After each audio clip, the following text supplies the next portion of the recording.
हे बघ, तू जरी माझी सून असलीस तरी माझ्या मुलीसारखी आहेस. आता हे घर आपलं समजूनच संसार नीट करायचा. होय आई. अगं हे काय घातलंस? आपल्या घरात चालत नाही असले कपडे. जा ड्रेस घालून जा. जा. ओ, मी नोकरी करायचं म्हणत होते. ए बाबा, आपल्या घरात नोकरी बिकरी असलं काही चालत नाही. तुझ्या पप्पाला अजिबात आवडत नाही.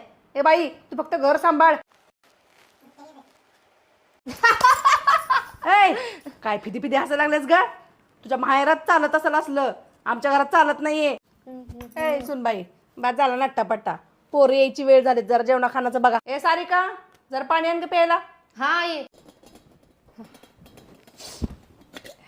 अरे जाधवाची सून घरातली पटा पटा पटा सगळी कामं आवरून कशी टाप टिप मध्ये राहत्या. नाहीतर हे यायला बघल तेव्हा नुसतं कळकळ मळकळ राहते. त्या गाऊनला तर नुसता कांदा आणि फुडणीचाच वाशीत असतोय.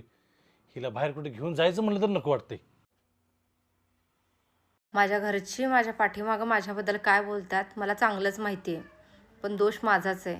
मी प्रत्येक वेळी माझं मन मारून त्यांची मनं जपत बसली. खरंच या सगळ्यांसाठी मी स्वतःला बदलवून चूक केली काय?